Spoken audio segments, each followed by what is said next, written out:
ഈ നിലമ്പൂർ ഉപതെരഞ്ഞെടുപ്പ് കേവലം ഒരു ഉപതെരഞ്ഞെടുപ്പല്ല, മറിച്ച് കേരളത്തിന്റെ ഭാവി രാഷ്ട്രീയത്തെ നിർണായകമായി സ്വാധീനിക്കാവുന്ന ഒരു ഉപതെരഞ്ഞെടുപ്പാണ്.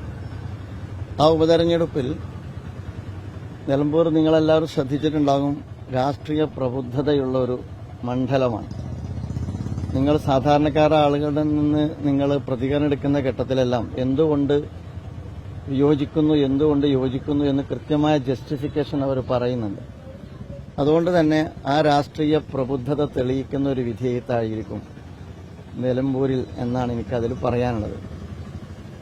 വിഭാഗീയ വർഗീയ പ്രവർത്തനങ്ങൾക്കെതിരിലുള്ള വിധേയത്തായിരിക്കും. അത്രേ ഇപ്പോൾ പ്രതികരിക്കുന്നുള്ളൂ. തെരഞ്ഞെടുപ്പ് പ്രചാരണ വേളയിൽ ഏറ്റവും ചർച്ചയായത് ജമാഅത്ത് ഇസ്ലാമിയുടെ പിന്തുണയുമായി ബന്ധപ്പെട്ടാണ്. ആ പിന്തുണ യുഡിഎഫിന് നൽകിയത് എൽഡിഎഫ് ആയുധമാക്കുകയും ചെയ്തു. യുഡിഎഫിന് അത് ഏതെങ്കിലും തരത്തിൽ ബാധിക്കുമോ? ഏതാണ്ട് കഴിഞ്ഞ 2-3 ദിവസങ്ങളിൽ നിറഞ്ഞു നിന്നത് ജമാഅത്ത് ഇസ്ലാമിയുമായി ബന്ധപ്പെട്ട ചർച്ചയാണ്. അത് ഞാൻ ഇവിടെ നിന്ന് പറഞ്ഞാൽ തീരാവുന്നതല്ല. നമുക്ക് സംസാരിക്കാം. അത് സ്വാഭാവികമായി അതിനുണ്ടായൊരു പരിണിതിയാണ്. നമുക്ക് സംസാരിക്കാം.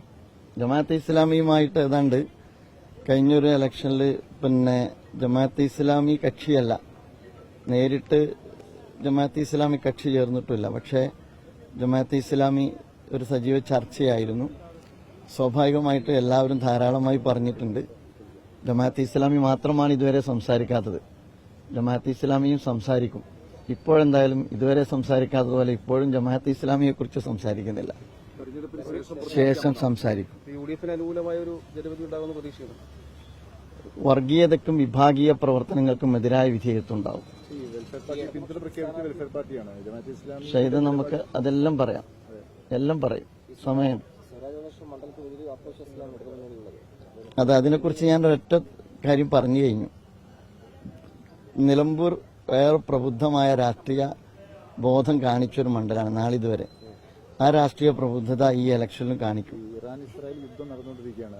വലിയ സയനിസ്റ്റ് വിരുദ്ധനാണ് എം സ്വരാജ് എന്നാണ് അദ്ദേഹം ഇസ്രായേലിനെതിരെ നടത്തിയ പ്രഭാഷണങ്ങൾ. വലിയ രാഷ്ട്രീയം തന്നെയാണ്. അതായത് ആഗോള രാഷ്ട്രീയം മാത്രമല്ല, കേരളം എന്ന് പറയുന്ന ഈ കൊച്ചു ഇടം തന്നെയായിരിക്കും പ്രധാനപ്പെട്ട ഘടകം. ആഗോള രാഷ്ട്രീയവും പ്രധാനമാണ്. രാഷ്ട്രീയം തന്നെയായിരിക്കും വിലയിരുത്തപ്പെടുക.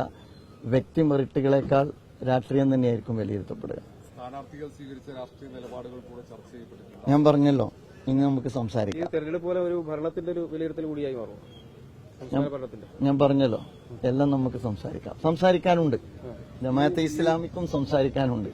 ഈ ഉപതെരഞ്ഞെടുപ്പ് ഏറ്റവും നിർണായകവും അടുത്ത പൊതുതെരഞ്ഞെടുപ്പിന്റെ ഒരു സെമി ഫൈനലായിട്ടും കാണുന്നുണ്ടോ? അടുത്ത തെരഞ്ഞെടുപ്പിന്റെ രാഷ്ട്രീയ ദിശ നിർണ്ണയിക്കുന്നിടത്ത് ഒരു സുപ്രധാനമായ ഘടകമാണ് ഈ തെരഞ്ഞെടുപ്പ്. കേവലം ഒരു ഉപതെരഞ്ഞെടുപ്പല്ല. അതിന്റെ ഒരു വീറും വാശിയും നിങ്ങൾക്ക് ഇവിടെ കാണാൻ കഴിയും. ഈ വിഭാഗീയതക്കും വർഗീയതക്കും എതിരായിട്ടുള്ള ഒരു ജനവിധി ഉണ്ടാകുമെന്ന് പറയുമ്പോൾ എൽഡിഎഫും പറയുന്നത് ഞങ്ങളും ആ ഒരു നിലപാടിൽ നിൽക്കുന്നു എന്നാണ്. ഒരു എൽഡിഎഫിന് അനുകൂലമായ ഒരു ജനവിധി ഉണ്ടാവുമോ? അത് 23-ന് വ്യക്തമാവും. വിഭാഗീയതക്കും വർഗീയതക്കും എതിരെ നിലമ്പൂരിലെ വോട്ടർമാർ അവരുടെ രാഷ്ട്രീയ പ്രബുദ്ധത 23-ന് കേരളത്തിനും ലോകത്തിനു മുമ്പാകെ വെളിപ്പെടുത്തും. മതരാഷ്ട്രവാദികളുടെ വോട്ട് പിടിക്കുന്നത് യുഡിഎഫ് ആണെന്നാണ് എൽഡിഎഫ് പറയുന്നത്. അതിനോടാണ് ഞാൻ പറഞ്ഞത്, ഞാൻ പ്രതികരിക്കും.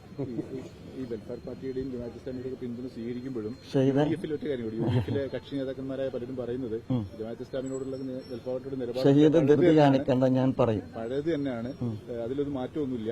ഇങ്ങോട്ട് പിന്തുണ പ്രഖ്യാപിച്ചതാണ്. അതൊക്കെ നമുക്ക് സംസാരിക്കാം. വി ഡി സതീശൻ പറഞ്ഞിരുന്നു ജമാഅത്ത് ഇസ്ലാമി മതരാഷ്ട്രവാദത്തിൽ നിന്ന് പിന്നോട്ട് പോയിട്ടുണ്ട്, അതുകൊണ്ടാണ് നമ്മൾ പിന്തുണ സ്വീകരിച്ചതെന്നാണ്.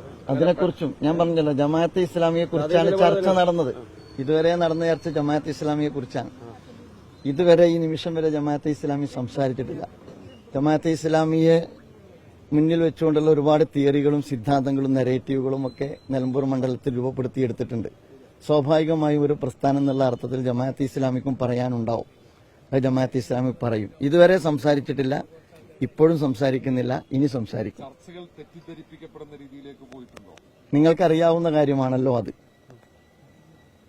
നിങ്ങൾ ഈ മാധ്യമപ്രവർത്തകരാണ്, നാളെ ഇതുവരെയുള്ള രാഷ്ട്രീയ ചരിത്രം അറിയുന്നവരാണ്. അതുകൊണ്ട് നിങ്ങൾക്കറിയാവുന്ന കാര്യമാണത്. ഞാൻ വിശേഷിച്ച് അതിൽ പ്രതികരിക്കേണ്ടതില്ലാത്ത വിധം നിങ്ങളത് കാര്യമായി കൈകാര്യം ചെയ്തിട്ടുമുണ്ട്.